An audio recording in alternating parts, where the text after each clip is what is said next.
What's going on, everyone? My name is Nicholas Merton here from DataDash, and today is February 16th of 2024. Well, folks, I hope you all are having a fantastic day wherever you are, because in today's video, I want to spend some time to talk about the story that's got everyone concerned in the market here, and that's the news that Genesis is cleared to have an unlock of nearly $1.6 billion worth of Bitcoin. And I want to spend some time to talk about what this really means and whether or not this is really going to stunt the trend here with all the hype around the Bitcoin ETF. And outside of that as well, we'll talk about some of our favorite altcoin picks and some updated technical analysis on some of those plays and what we're watching for, as well as a major breakthrough in the continued trend of innovation in generative AI.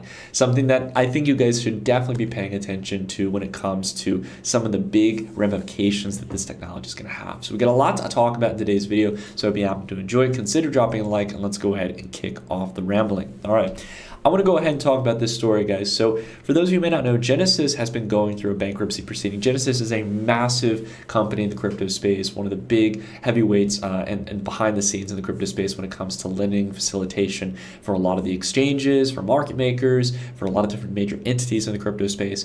And long story short, they've been going through a bankruptcy proceeding for some time as they got caught in the whole fiasco and storm with Celsius, with BlockFi, and the whole range of other institutional players in the crypto space back in 2022. Well, now they've been cleared, as a lot of these companies are finally going to the later stages of their bankruptcy proceeding and getting towards the point where they're facilitating to creditors and settling debts, especially with the market increasing the way it has. This has allowed Genesis to be cleared to sell $1.6 billion of Bitcoin. So this is somewhere roughly between 25 to 30,000 BTC that is going to hit the market in the form of GBTC shares. Now, I want to make something very clear here, which is that while 1.6 sounds like a very big number here, and I know that, even talking about it in numeric terms about Bitcoin, imagine having 25, 30,000 Bitcoin. It's a pretty large number.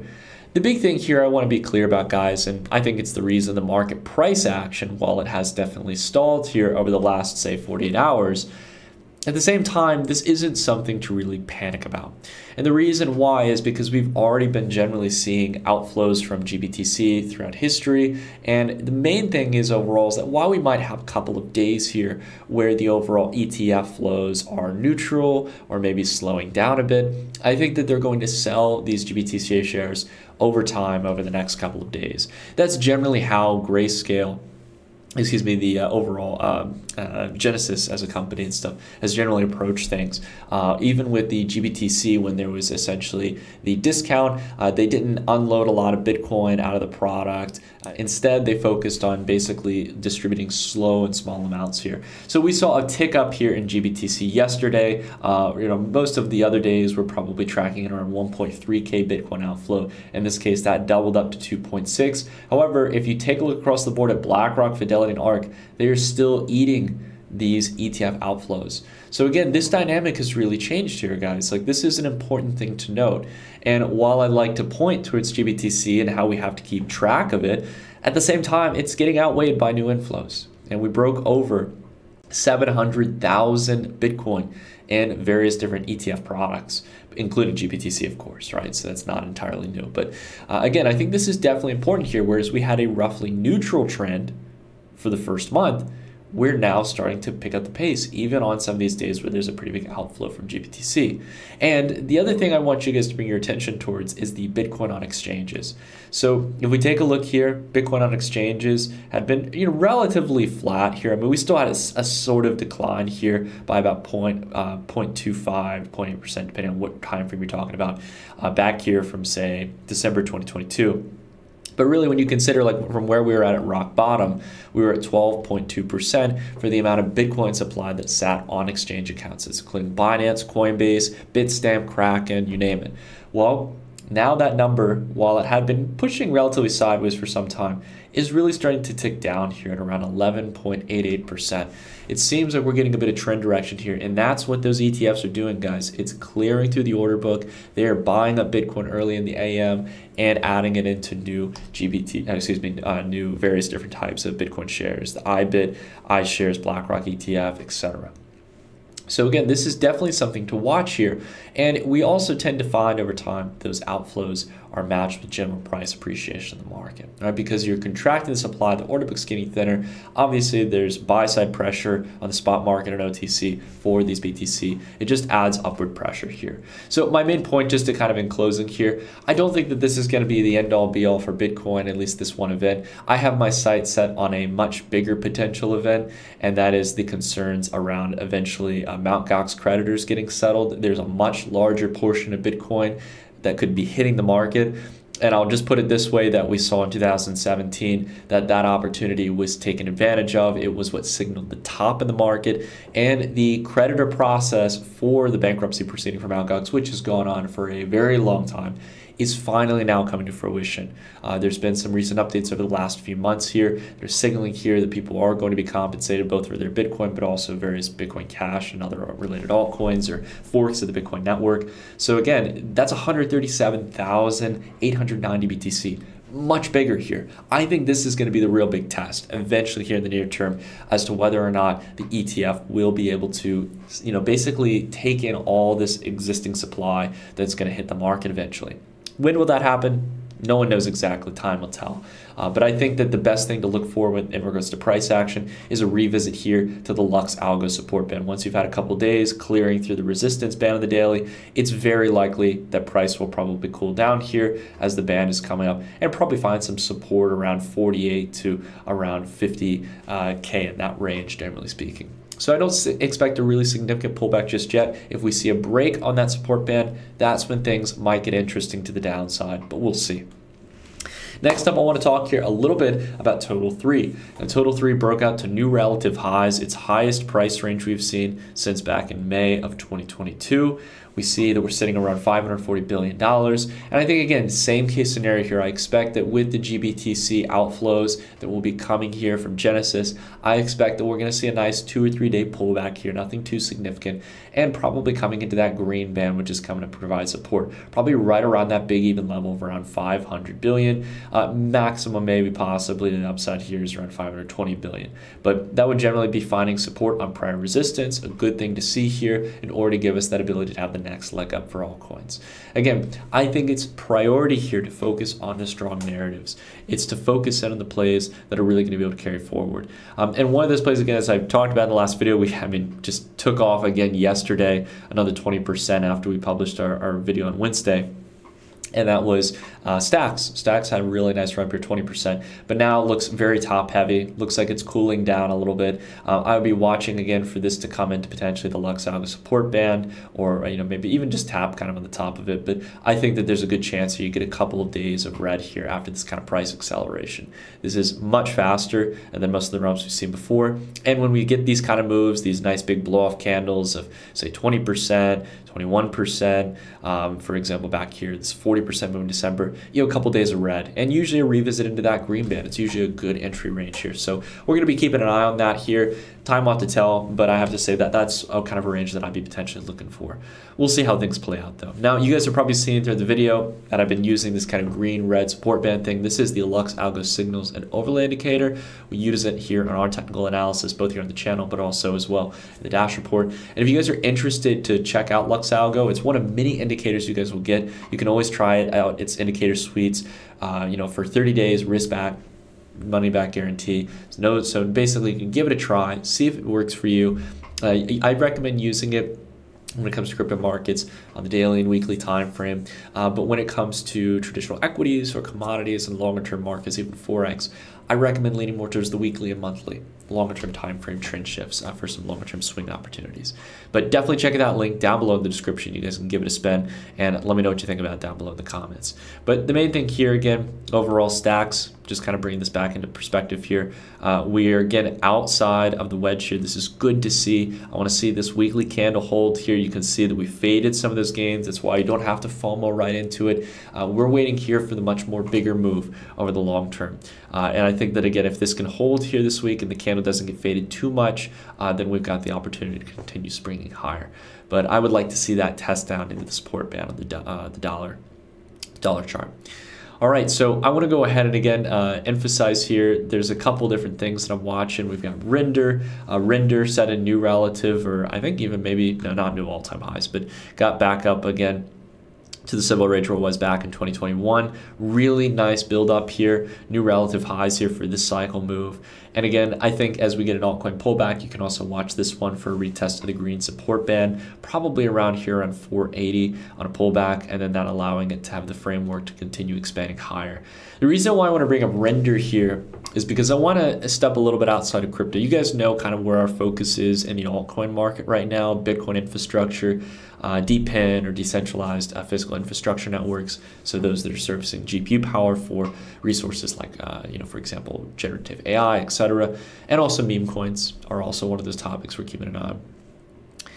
The big thing I want to talk about today is a little bit of a technological breakthrough, I think, in a lot of the generative AI craze around not so much text and text prompting, but around art, around videos, and around stock footage. Now, I know this may not seem like a huge deal to some people, and you might be wondering, what does that have to do with crypto or the macro environment? I want to bring your attention to this video here. This here is a video of some dogs playing in the snow. And as you can see, they're obviously very cute and they're getting messy in the snow. But what if I told you that's not a real video? Like, you probably would look at that. I would look at that. Even as someone who's a pretty sharp eye for AI generated content, I would look at that and tell you that this is a real video. The physics, the lighting, the interaction, the snow on the dogs, and the snow being kicked up. I mean, this looks incredibly real.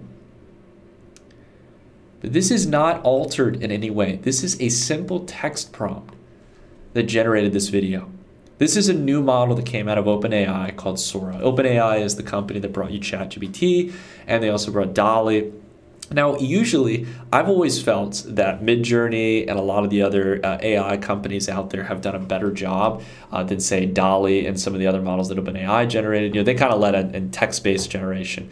But generally speaking, this new model from Sora is something different, guys.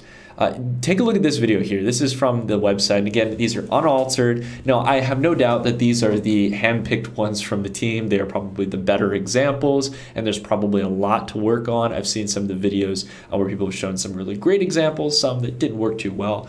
But the sheer fact that you can type in a prompt like, a stylish woman walks down a Tokyo street filled with warm, glowing neon and animated city signage, and a couple of details around what she's going to be wearing, and you can get something that looks as real as this, it's passing beyond the uncanny valley. It's getting to become very realistic.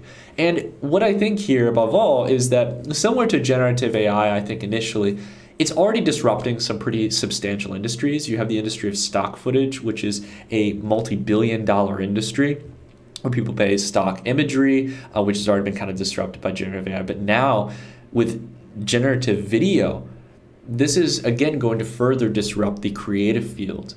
And I think this is really interesting because we're seeing how AI is not only disrupting creative fields, but it's also disrupting programmers. People are starting to utilize it as a productivity tool, as a code kind of co-pilot, essentially. There's, for example, GitHub Copilot. There's a whole range of other tools using ChatGPT as well to help you with your programming.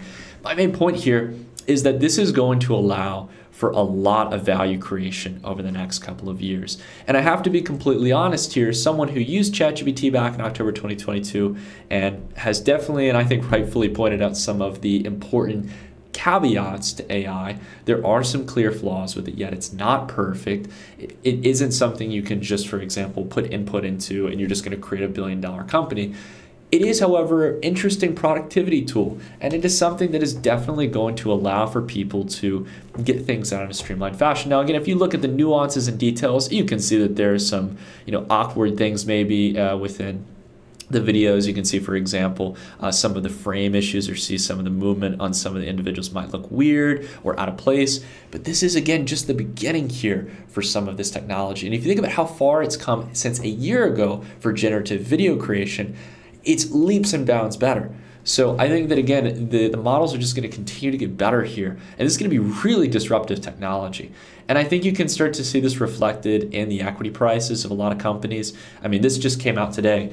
But you can see here that, again, we've had a continued spring up here in NVIDIA. NVIDIA right now is sitting at around $1.8 trillion market capitalization. You see Supermicro, one of the kind of sub-companies that plays a larger role in the AI trend for computer hardware.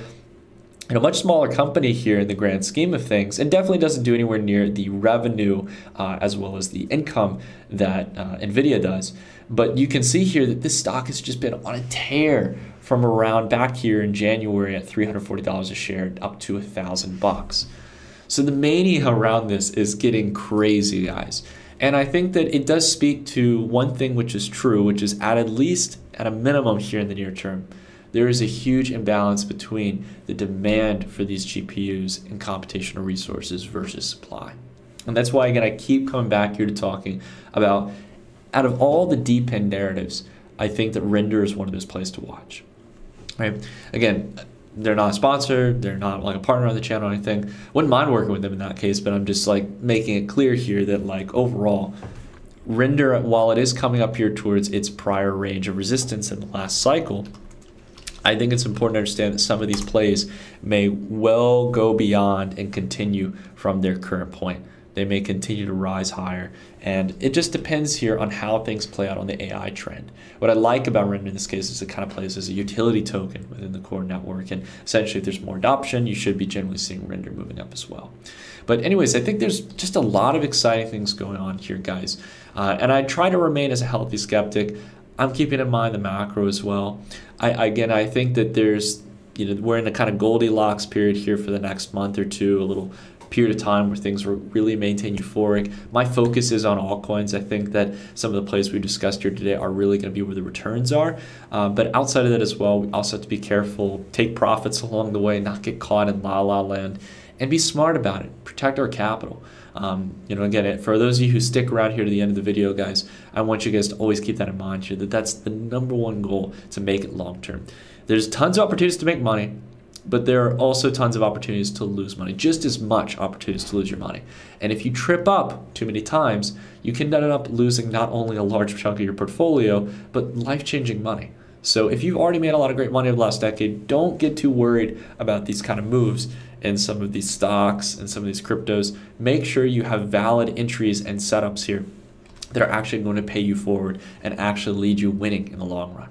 So I hope this video provided some valuable content for you guys here. If you enjoyed it, consider dropping a like. And outside of this, well, if there's some things you would like to see me cover on the channel, seeing as if you're here at the end of the video hearing me ask about this, I'd love to hear from you guys. Those of you who stick around through the entire videos, what are you guys missing in the videos that you'd love to see? I'm not so much looking, you can ask like maybe to cover certain narratives or certain topics rather than particular projects, but is there any topic you'd like me to cover, whether that's more macro, whether it's related to crypto as a whole, finding valuable opportunities in the altcoin market, Bitcoin infrastructure, you name it.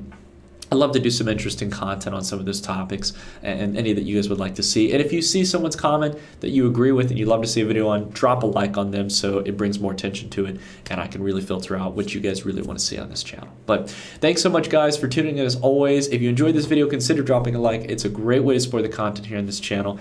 And one last thing I want to let you guys know about, if you are planning for tax season here, definitely consider signing up for CoinLedger down below in the description. CoinLedger is our tax partner here for this tax season, and it is one of the greatest tools out there, not only to track your portfolio and your performance over time, integrating all your exchanges and wallets to get a bird's eye view of all your activities, but outside of that as well, you can also utilize it to get your tax obligations and also potentially your tax write-offs depending on how you perform in the year.